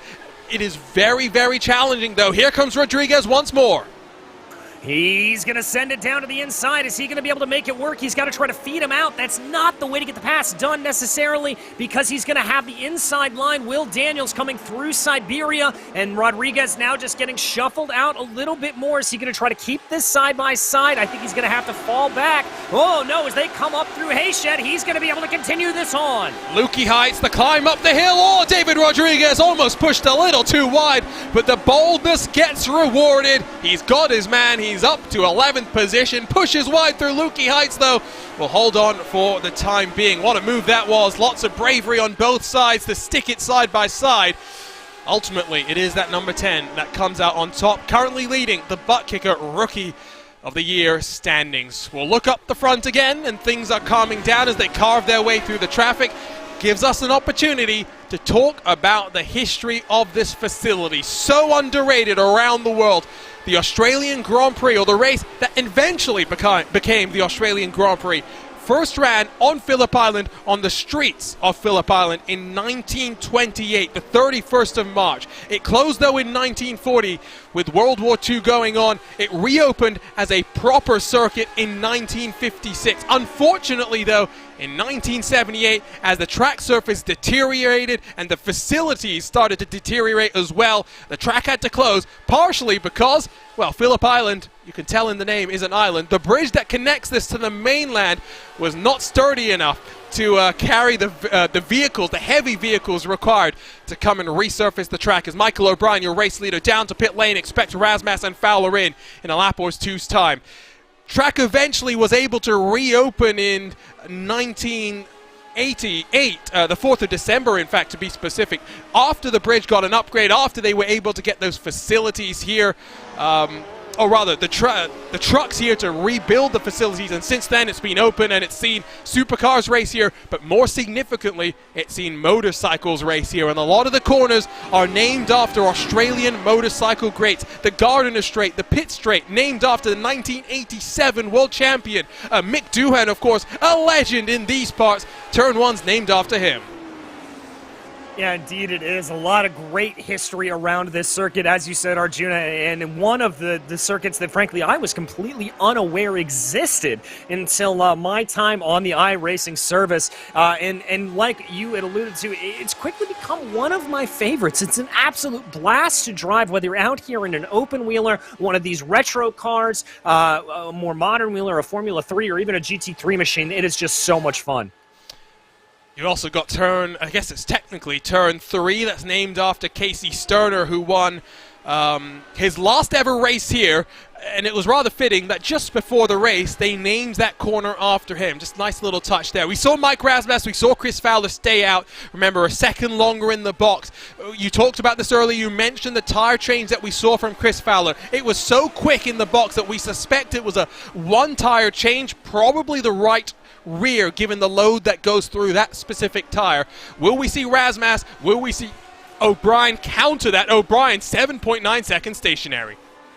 Well, that would be within the window to be able to do that, so we'll have to see what he does. I would anticipate Rasmus and Fowler here probably coming in within the next 5 laps or so, trying to run this tank as empty as possible. Remember, we haven't really talked about it all that much, but these cars very, very sensitive to weight loads. As they get lighter and they get lighter and lighter, they get looser, they get more nimble, and they get faster, Arjuna. They stay out at least for one more lap as we complete lap 34 this time around. Michael O'Brien has come out into a bit of clean air. He's got David Sirrell 1.4 seconds in front of him, but after that it's a 4-second buffer that he's got to Chris Reagan. So this is what he would have wanted to see as, oh, that's a little bit deep from the 17, so that's some lap traffic for him to work his way past. Getting down to 10 laps to go. Richie Hearn, whose internet has been somewhat consistent this year, well, it's starting to play up again. Indeed it is, and something to note, Mike Rasmus just set the fastest lap of the race with a 120.37, so he is definitely in full push mode. Lockup. That's not well. No, the big drama that I was referring to is this. The returnee, the 2022 debut for Mark Cohn has ended with a spin, or I should say, been marred by a spin. He's dropped down to 14th position as David Rodriguez will pull his way onto the box. Remember, Mark Cohn won 2 of the Triple Crown races in 2021. A shame that he wasn't trying to go one better in 2022. Yeah, indeed. A little bit rusty there, I would have to imagine, for Mark Cohn getting back into the car after such a long breakaway. Let's see what happened to him. This is coming up down into MG. Gets onto the binders. Just a little bit of a rear brake lock up there. So easy to do down the hill. So it depends as well where you got that brake bias set. Here comes Razmas. Here comes Fowler, though, onto pit lane. This is crucial. You've got to execute here on the pit lane. There's no speed, pit road speed limiter. It's very much about your right foot. How in control are you? Into the box they come for the final time today. There is the presumptive race leader. Michael O'Brien sweeps through the final corner. Razmas up and away. A little bit further back is Fowler. They'll take the long pit exit. Watch on the right-hand side. There they come up to racing speed. Where is Michael O'Brien in this equation? He's dropped back. We thought that the window for him, that buffer that he needed, he had managed to achieve it, but he's found himself about 1.5 seconds back from your new race leader. Mike Razmas has broken the MadWorks Motorsports domination of the SimRace247 Grand Prix of Phillip Island. He has indeed, but crucially, he did not take tires on that stop. Now, I'm not sure if O'Brien did or not, but we'll have to see if that maybe presents an opportunity, a little bit of an advantage here for Fowler, who does have, we suspect, that fresher right rear. We'll have to see if that plays into anything whatsoever. So 6.6 for that car. 7.0 for Chris Fowler in the 20. We did see him stay a little bit longer in the box, and then for Michael O'Brien, it was, as we said earlier, 7.9 seconds stationary for the final time in this race. Across the line this time by it will be 10 laps to go. Richie Hearn leads the way from Matt Taylor, Chris Reagan. All three of those cars yet to come down and box. So your net race leader is this man, Mike Razmas, and the 68 machine. 10 to go. Can Fowler, can O'Brien close him down? He's got a big old buffer there, 1.4 seconds back. Chris Fowler has to still get past David Sirois. Right, and it looks like he's going to try to. No, he's not thinking about it. Maybe Sirois gave him a little bit of an opportunity. I think that is David recognizing that, well, it may be a battle on track, is not one that he actually needs to have, and just kind of let Fowler on by there. Didn't look like too stout of a defense from the Raven Lavoie Motorsports driver. Now O'Brien, next car in line to try and work his way past. Oh, big old hornet's nest down the hill. Oh, big old squirrely moment there. I think that's Gabe Wood in the 04 machine with Ricky Harding, Chris Lanini, and Paul Jenkins behind. Luke Daniels again finds himself at the front of a train as Chris Staples in the 96 machine will come down to pit lane. There's some great fighting. It's what we like to see. It is indeed, and it looks like after everybody's gotten the jitters out on this race, everything's getting a little bit calmer. Here we come, a little bit of a run down into that first corner again. Is that going to be Ricky Hardin able to pick up a position as well as Gabriel Wood goes on by? Well, for a moment, I thought there he had got onto the grass on the inside and spun it around, but he holds onto it, he keeps control. Luke Daniels now, we'll see number 7, Ricky Hardin in his rearview mirrors as it's a 5-car train. At the very tail of this one is Paul Jenkins. We'll turn our attention briefly back up front because Chris Fowler has brought the gap down to just 1 second. There's some lap traffic playing a factor as well. We've talked about how that might impact things and influence the proceedings of this race. Mike Razmas's tires, we'll have to see how they're holding on now with 9 to go. Yeah, exactly. That's going to be a big, big talking point, like I said. And then we don't know, obviously, if O'Brien took tires or not, but he is a little bit out of this equation, caught back a little bit. David Sirois still in the way of that, but this is your battle for the lead on your screen. Only 9 to go, and now it is that time you talked about, Arjuna. It is foot to the floor, pedal to the metal, see how hard you can run it. And remember, we're going road racing on back-to-back races, not back-to-back weeks. There is going to be an off week between now and our next round of this Lionheart Retro Series. We'll head to England, not to Silverstone, instead to Brands Hatch, as I believe, George Anzaldo's had a moment. He's regathering his composure as he works himself through. Mike Razmas has caught up to the back of Chris Reagan. I wonder, watching the lap times of Chris Reagan, if he's trying to extend this race to make it on a one-stop. Last time around was a 1:27.7 for him. Matt Taylor in second, a 1:28. That's the comparison that tells you what these tires are potentially capable of. Yeah, it does indeed. And if Reagan or Hearn are able to extend this, because that is the leader right now, Richie Hearn, up at the top of the field, if either of them are able to extend this another 8 laps, color me impressed, because I did not think that was going to be possible. Yeah, I don't think it's possible either, given where they stopped. They've been on track for, 17 laps, so assuming they do another 8, that's a 25-something lap stint.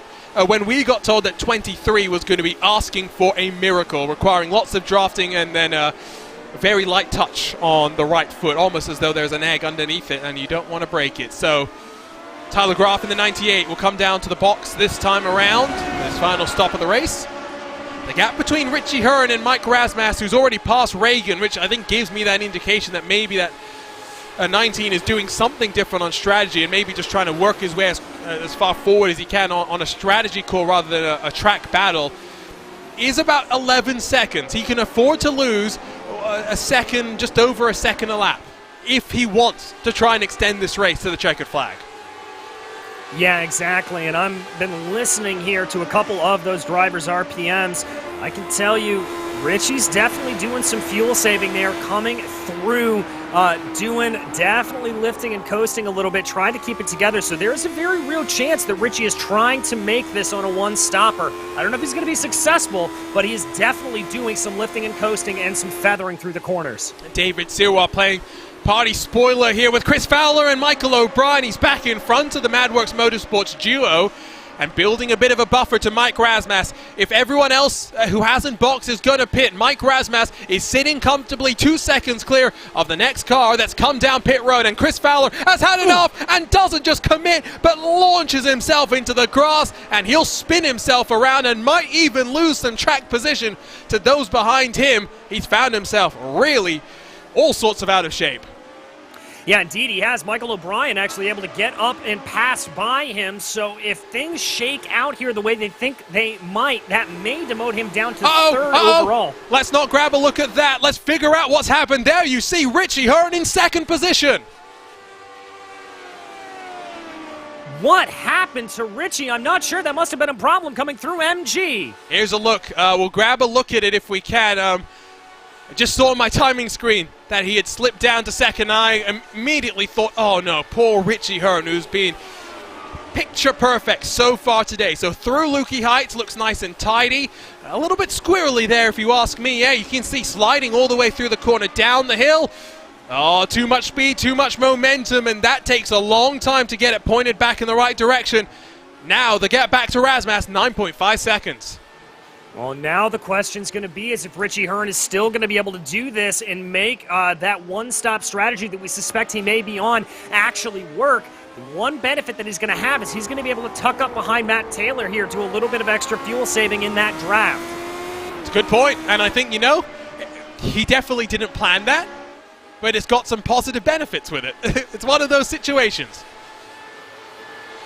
Exactly. We'll have to see if it plays out for him, though. He's definitely doing some lifting there, coming over Lukey Heights, coming down here at 5 to go at the line. A little bit tentative, getting onto the throttle there. That tells me he's doing some fuel saving. Doesn't look like he's going to duck down, but Taylor is. And that puts any chance of the draft games helping Richie Hearn well and truly out of the equation. Has another brief moment there with his internet, but we've come to know and expect that with Richie Hearn. You know, we talk about that affecting the wheel-to-wheel action on an oval. DJ, what does that do when you're racing on a road course when someone's got an unstable internet connection? Well, it makes it very similar to on an oval. You're not willing to take as an aggressive an attack as like we see there, the 99 being able to throw in, David Sirwa just sending it up the inside.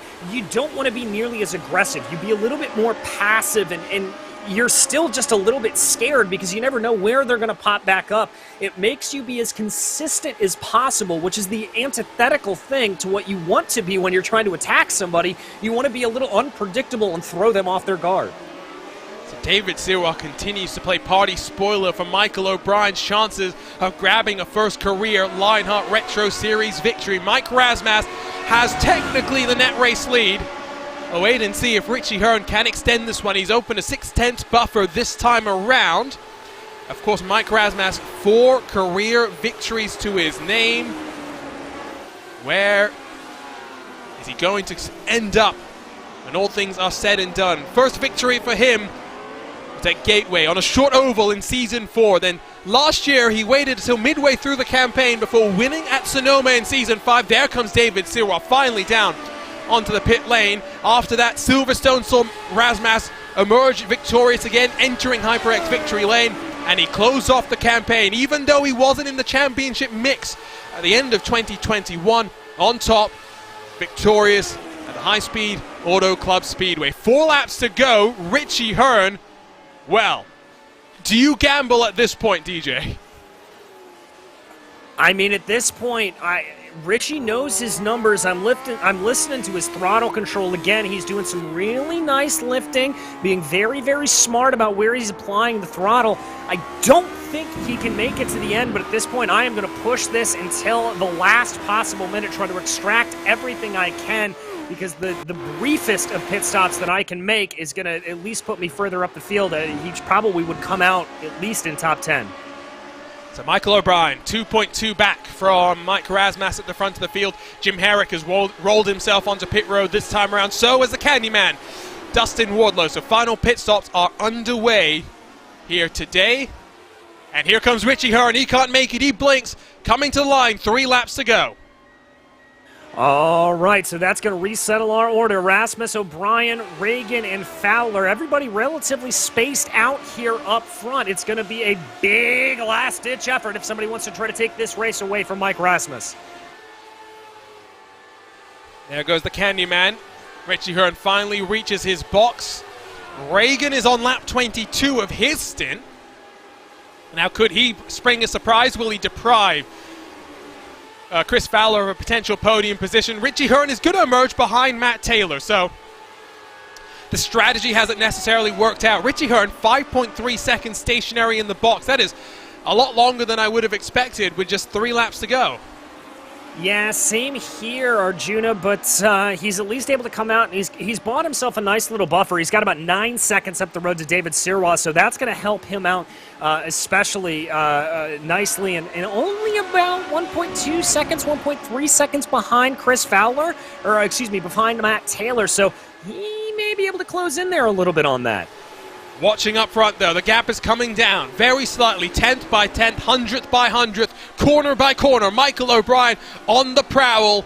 1.6 seconds the deficit for now. 2 laps to go this time around.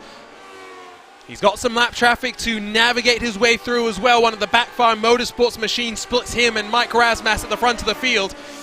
I think if it's going to happen, it's a little bit too late. I think if this race was 2 laps longer, maybe he'd have a chance, but you know, it says crash on the side of his car. He doesn't want to push hard enough that he does that very thing.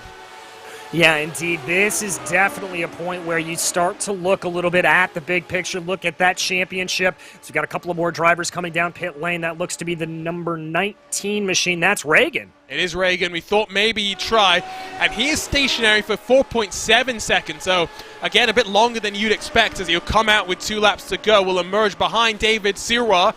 And in 7th position. Not a bad day overall for Chris Reagan in that number 19 machine. O'Brien's past the Backfire Motorsports car, now has to get past the Candyman Dustin Wardlow if he wants any chance of victory, as for the penultimate time they climb their way in towards Lukey Height. Madworks Motorsports domination to start this race off. Qualified 1, 2, and 3. But a 4-car breakaway saw the 68 machine holding strong, holding tight. And after the first cycle of pit stops, Mike Rasmus was looking like he was going on the offense. And he's got 1 lap to go to emerge victorious for the 5th time in his Retro Series career. Indeed he does. Just 1 more lap of perfection is what he wants to try to achieve here. He's got that 1.8 second buffer, so he doesn't need to push too hard here on this run. He can be a little bit okay, a little bit backing off, but he's got to be a little bit scared there. O'Brien sets the fastest lap of the race last time by. It was a 1:20.309, 2 tenths quicker than Mike Rasmus. It's too little, it's too late, I would think, at this point in the equation to really make a big swing at a fight for victory. Now, I see there's been another moment for someone through the southern loop that has really taken no prisoners. Mike Rasmus locks up the inside front, but manages to survive. Let's grab a look at that for a moment. That's Gabe Wood. That's sliding wide again, and oh, I tell you what, he was looking very promising for Wood, up inside the top 10. For now, sits in 16th position. It will be a day of what-ifs for that 04 machine. That southern loop, I mean, Australia is known for its unhospitable nature and the creatures that roam its lands, but it's just been mistakes after mistakes that have been the story of that second corner. Madworks Motorsports domination in qualifying. One man stood up tall and took the fight to the triumvirate at the front of the field. It is a 5th career Lionheart Retro Series victory for Mike Rasmus. He extends his points lead at the front of the field. He wins the SimRace247 Grand Prix of Phillip Island, presented by Gomez Sim Industries. 2nd place will go to Michael O'Brien. Give a thought to him. Still searching for that elusive victory. What more does the 45 machine need to do to get to the top step of the podium here in the Lionheart Retro Series? Just a little bit of heartbreak there to lose out by 1 position on his home soil there for O'Brien. By the way, Richie Hearn able to come home in 5th after that late pit stop there. Taylor coming home in 4th, way back of that group. He was another early contender that we thought may have been a part of that battle for the lead. And this man will have a smile from ear to ear. It took 5 races in 2022 to actually get to the top step of the podium. It's been very consistent, though, so far in 2022. Came into this race with a 2-point lead at the front of the championship. He'll be leaving with an even bigger margin to the rest of his competitors. Cars streaking across the line to finish off a calamitous, a chaotic, absolutely helter-skelter sort of a race at Phillip Island. There's a reason that you and I, DJ, we love to see this track on the schedule. There's a reason why it's a fixture. It's a challenge, and it's one that this Lotus 79 really brings the best out of certain drivers. Yeah, it certainly does. You saw just how many drivers fell afoul of this circuit. So easy to spin those rear tires, so easy to go off at the Southern Loop, and it takes the absolute best in the driver in that number 68 machine, Mike Rasmus. Well, he is certainly the one that stands triumphant today. A dominant win. Are we going to be treated to any donuts? Don't know how much fuel he's got left in that machine, if we're being completely honest. I think a lot of cars would have tried to run it as close as possible when it came to the fuel number.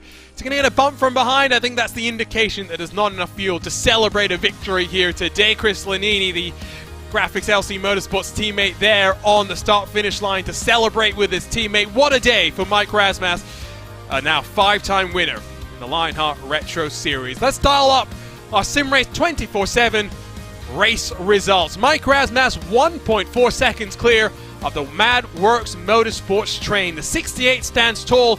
It's another strong display from the MadWorks Motorsports camp. O'Brien, Fowler and Taylor 2nd through 4th, while Richie Hearn backs up another impressive qualifying performance at Phillip Island inside of the top 5. And David Siwa struggled in qualifying but gained 7 positions to work his way up to 6th. Chris Reagan behind him, and the fellow Raven Lavoie Motorsports machine also making some headway. +8 for him, +8 for Tyler Groff in the 2nd of the Graphics LC Motorsports machines. David Rodriguez slides backwards very slightly to finish inside of the top 10. Ricky Hardin, one of your biggest movers today. 14 positions gained to sit in 11th spot for the number 7, while Paul Jenkins finishes in 12th position. On his return, Mark Cohn is unlucky number 13. A couple of moments for him, but an overall good day. Some strong pace shown from the Pink Panther, while Luke Daniels in 14th. Jim Herrick, race winner last time out, only 15th here today. The story of what if for Gabe Wood in Phillip Island. He's 16th with Chris Staples behind him. Dustin Wardlow +12. Cristobal Valenzuela +13 with Will Gibson also +13. So complete the top 20.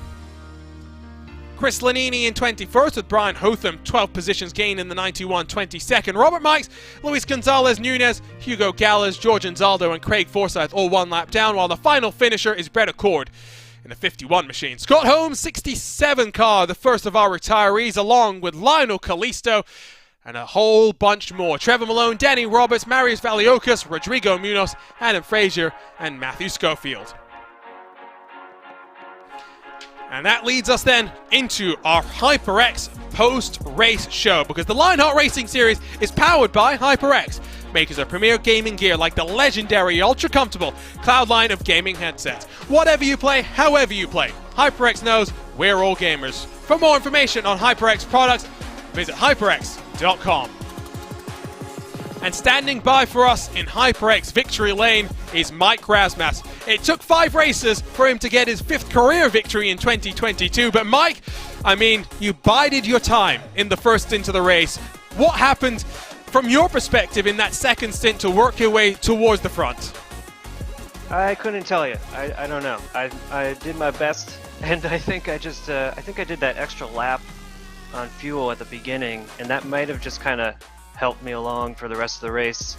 I was just trying to keep up with them, Matt and Michael and Chris Fowler there, because they're so fast. Like I couldn't have tried passing them in the beginning at all. So I was just saving and trying to decide about tires. I was gonna take tires at the first stop, because in practice I just wear my tires right out. But it felt good in the race, and I decided not to go with tires, and turns out that was the right decision. So I'm really happy with that. I'm just happy with how the race panned out.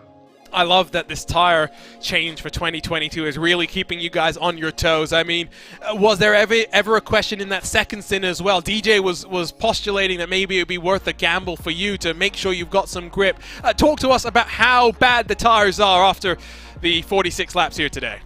Yeah, they're not too bad. It's just the balance changes a lot. I think the tires wearing out, if I remember correctly, they stay a little bit cooler, so the car feels a little bit loose, and you just have to keep it under you and try not to spin any tires, any of the fronts or rears, and try to minimize, like oversteering and locking up and all that stuff. I was waiting for like a major grip loss, but it wasn't really there. It was just more of like dealing with the balance. I mean, it's been a great start to the season for you, Mike. I mean, other than the brief blip at Watkins Glen where it didn't go your way, you finished inside the top 6 in 3 of the races so far this year. A very consistent start. And, looking back on 2021, you're in the championship mix until the very closing stages. From your perspective, what does it feel to start off 2022 like this?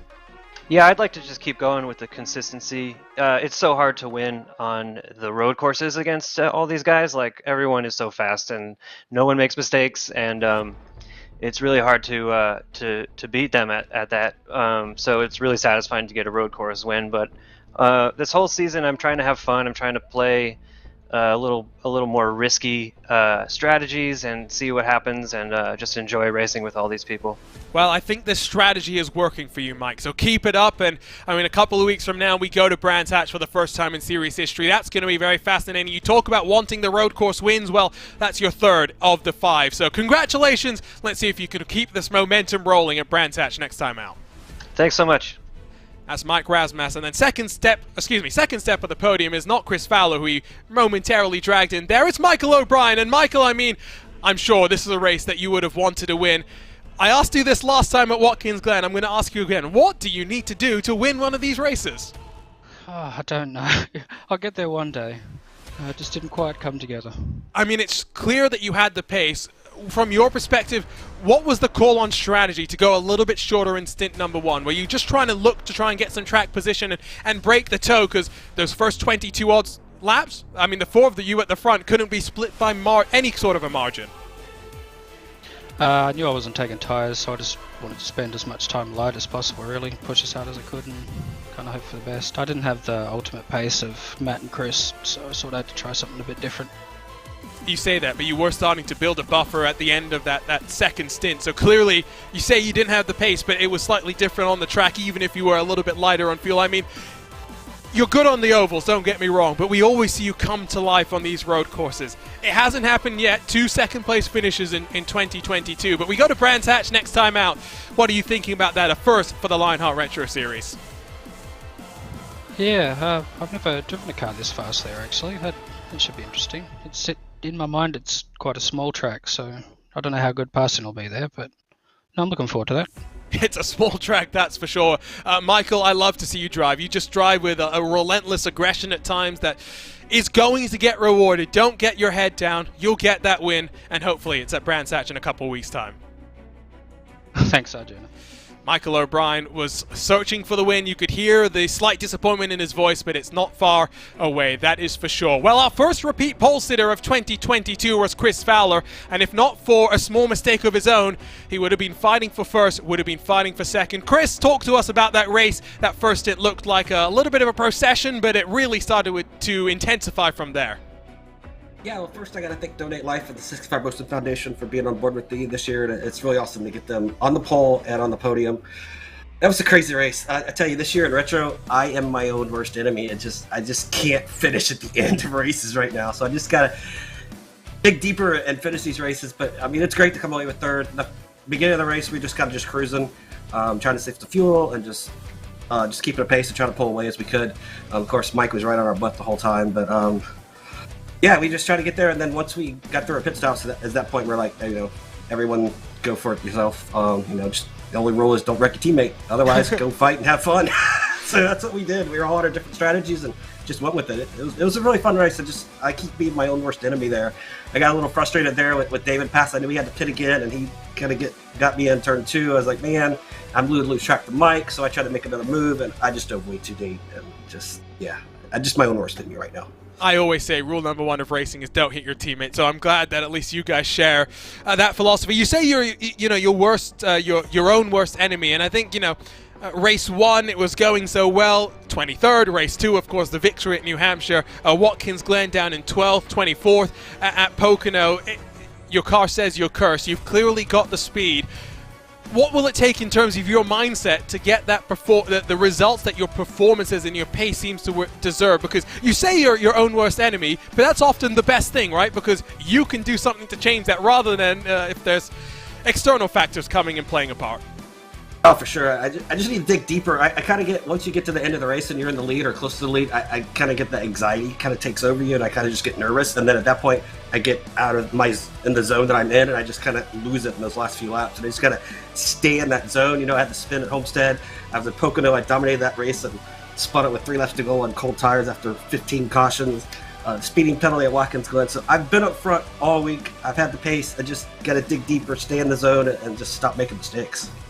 That's the mental side of sim racing, which is so important, and because you have less physical effects on your body, the G-forces, I always say that the mental side is so much more important. Chris, congratulations on the run. We know you've got the pace. It's looking like a promising season. Still a long way to go. We'll see you in a couple of weeks' time at Brands Hatch. Sounds good, man. Thank you. So Chris Fowler wraps up our post-race interviews, and DJ, we can finally take a breath. What a roller coaster of emotions that was, and we're still working our way through the first third of this season. We got Brands Hatch, Nashville, before we get to the second Triple Crown at the Brickyard, and then the Hungaroring to wrap up the first half of the season. But then we go to some very interesting places. A short track of Iowa, Michigan, the streets of Long Beach, our double header in Japan, the Motegi GP, and then Motegi Oval, the Circuit Gilles Villeneuve, another short oval in the form of the Worldwide Technology Raceway. Our penultimate race takes us to America's National Park of Speed before a return to the place where all Lionheart champions have to finish off their season, Auto Club. Next time, though, we go to, as Michael O'Brien said, a twisty track in the form of Brands Hatch, a place where passing is likely to be difficult. Yeah, I think qualifying position is going to be absolutely key there, Arjuna, and we'll look for that fuel strategy to come into play once again as well. The best way to get past there, it's not going to be on track, it's going to be in pit lane. So you and I are going to have to be doing some mental math behind the scenes, writing down some numbers. Yeah, and I mean, this car is raced there. This car raced in Brands Hatch in the real world, from what I remember off the top of my head. So it's not like it's an oddball pairing by any means, but I think, series first, we got a number of them this year, and right after the trip to Brands Hatch, we go to Nashville, so another series first there. But I think Brands Hatch very much looking to be a maybe surprise of the season in terms of one of our more exciting races. Before we wrap things up, though, let's reflect on the race. Again, I don't know what it is about Phillip Island, but it just seems like whenever I come here, I spend more time watching replays than watching actual on-track action. And today was a little bit different, but not as much of an exception as one would think. Again, Australia known for the creatures around its natural habitat and its rugged inhospitableness. And it looked like at the Southern Loop there was a spider or a snake or some sort of behemoth that was carrying cars off to the outside of Turn 2.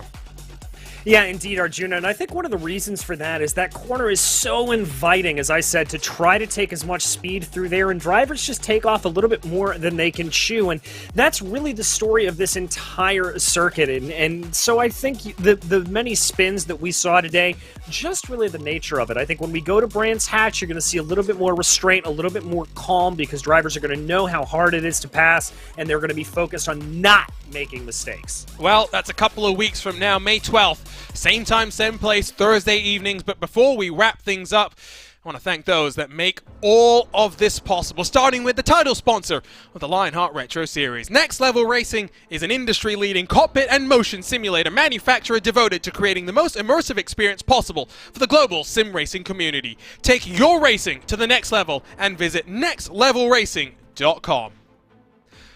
The Lionheart Racing Series is powered by HyperX, makers of premier gaming gear like the legendary ultra-comfortable Cloud line of gaming headsets. Whatever you play, however you play, HyperX knows we're all gamers. For more information on HyperX products, visit hyperx.com.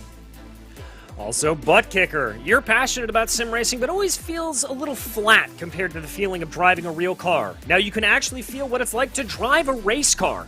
Butt Kicker haptic hardware and software are easy to install and let you feel every bump in the track, slip of your tire, and engine redline. The tactile feedback is so accurate and realistic you'll be driving faster and having even more fun than before. Moser Racing is revolutionizing sim racing with the development of industry-leading hardware and software products like their R9 direct drive wheelbase and GS steering wheel. Featuring zero-delay wireless technology and made from high-end materials, Moser Racing delivers the precision you need to reach victory lane. Gomez Sim Industries are makers of high-end esports equipment and controls, precision-built using nothing but the best materials available today. Passion and handmade craftsmanship drive each made-to-order building, creating a driving experience like no other. Visit GomezSimIndustries.com. It's not just these 5, but so many more that make this all happen. To learn more about the partners of the Lionheart Racing Series or the 3 competitions the sanctioning body puts on, go to lionheartracingseries.com to learn more. It's been a busy week of Lionheart action. It will quiet down for now. 2 road races are in the books. Phil Kraus winning yesterday, Mike Razmas winning today. We'll take a breather, but we'll be back next week for more. The Lionheart IndyCar Series heads to Nashville for the very first time in Lionheart history. What will that track have in store for us? The week after, it's a doubleheader of Speedway and Retro Series action as we work our way through the month of May. The DW12s head to Kentucky, the Lotus 79s head to Brands Hatch. That race and every race live on RaceSpotTV in conjunction with our partners at ESTV. For now though, it is time to bid you farewell with the Thunder Down Under now in the history books. 5 chapters done, plenty more to go on the road to crowning our 2022 Lionheart Retro Series champion. On behalf of the entire team at RaceSpotTV, we thank you for your company here tonight. Alongside DJ Clark, my name is Arjuna Kankipati. Mike Razmas has been the bastion of consistency so far, and he finally has a victory in 2022 to add to his tally. Will he emerge victorious? There's still a long way to go, and he'll have to go to Brands Hatch next, looking to prove his might. We'll see you next time out here on RaceSpotTV, but for now we bid you farewell from Phillip Island.